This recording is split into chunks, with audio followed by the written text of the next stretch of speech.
The partnership between Kyle Busch and Richard Childress Racing, RCR, has shifted from a celebrated union to a systemic failure of trust. While the surface shows a two-time champion struggling for top tens, garage insiders signal the relationship is nearing a terminal breaking point fueled by a collapse in technical execution. The tension peaked at Martinsville Speedway, where the gap between Busch's talent and the performance of the number 8 Chevrolet became a public liability. This is not a story about one bad race. This is a story about an entire power structure collapsing in real time. If you want the full, unfiltered truth about what is really happening inside NASCAR's most turbulent garage, you are in the right place. Hit that like button and subscribe. Every single subscriber pushes this channel closer to the goal of 1,000 subscribers, and this content is built for fans who demand real answers. The deterioration is visible through specific behavioral markers on the radio, where Busch has openly questioned team strategy and pit road execution. Despite multiple internal changes and personnel adjustments on the pit box, the team has consistently failed to match the raw pace of top-tier organizations. This frustration manifested physically at the Worth 400 at Texas, where Busch raced with zero patience, leading to an intentional-looking wreck with John Hunter Nemechek on the final lap. One source noted that Busch is essentially driving the wheels off a car that isn't there. That single phrase captures everything. It is the sound of a championship-caliber driver colliding with organizational mediocrity. This matters because Busch acts as a barometer for the sport's competitive health. If he believes his equipment is failing, it triggers a silly season earthquake. Insiders now point to the end of the 2026 season as the likely exit date, a move that would make Busch the biggest free agent in 10 years. But if you do not also couple this collapse with the rise of a certain rival, the full picture of the garage's shifting power is lost. The calm surrounding the winner's circle at Texas stood in stark contrast to a growing insurrection within the cockpit. Chase Elliott has officially signaled the end of his competitive drought.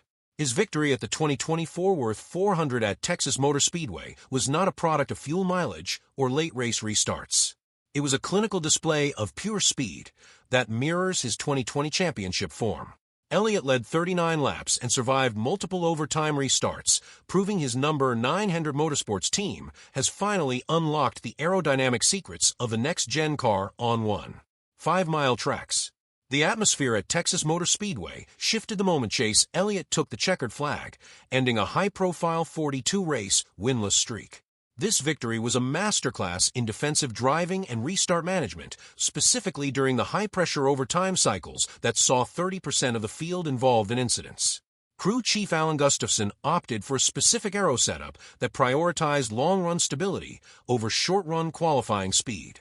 This allowed Elliott to navigate the treacherous Turn 2 bumps that claimed multiple veterans. As the driver himself stated, "It's just a great feeling to be back in victory lane," emphasizing the mental hurdle of his long absence. However, Elliott's calm was the exception to the rule, as the rest of the field is currently being described as a suicide mission by the drivers themselves.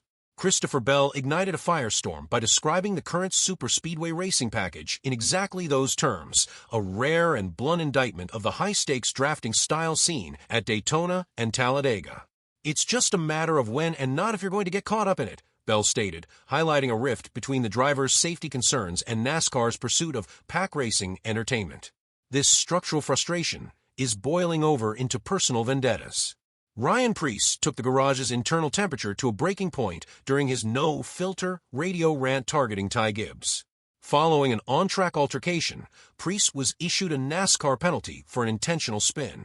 While veteran drivers often settle disputes quietly, the him versus the world dynamic surrounding Gibbs has stripped away that professional courtesy. This atmospheric tension confirms the garage is a pressure cooker where the psychological threshold for the next-gen car's limitations has been reached. The animosity towards Ty Gibbs has evolved from simple rookie hazing into a structured organizational conflict. This friction reached a peak when NASCAR officials intervened with a $50,000 fine and a 25-point penalty against Ryan Preece for his retaliatory actions against Gibbs. Drivers are increasingly frustrated that Gibbs often escapes penalty for the initial bump-and-run maneuvers that trigger these escalations. To navigate this hostile climate, teams are now adjusting their spotter communications to treat the number 54 Toyota as a high-risk variable. Gibbs' tendency to hold his ground has led to a 15% increase in mid-pack incidents involving his car compared to the previous season.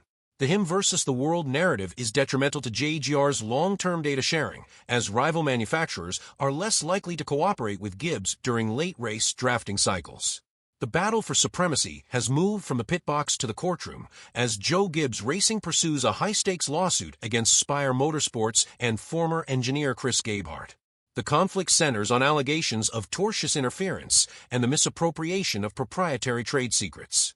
JGR is aggressively pushing for an expedited discovery phase, while the defense is seeking a late-year extension, arguing that a rush timeline prevents a fair review of complex engineering documents. As court documents reveal, the focus is on protecting the integrity of intellectual property in an era where data is more valuable than horsepower. When a top-tier organization like Gibbs takes a mid-tier team to court, it creates a chilling effect on the entire job market for crew chiefs and engineers. The professional landscape of NASCAR in 2024 has evolved into a high-stakes reorganization of authority.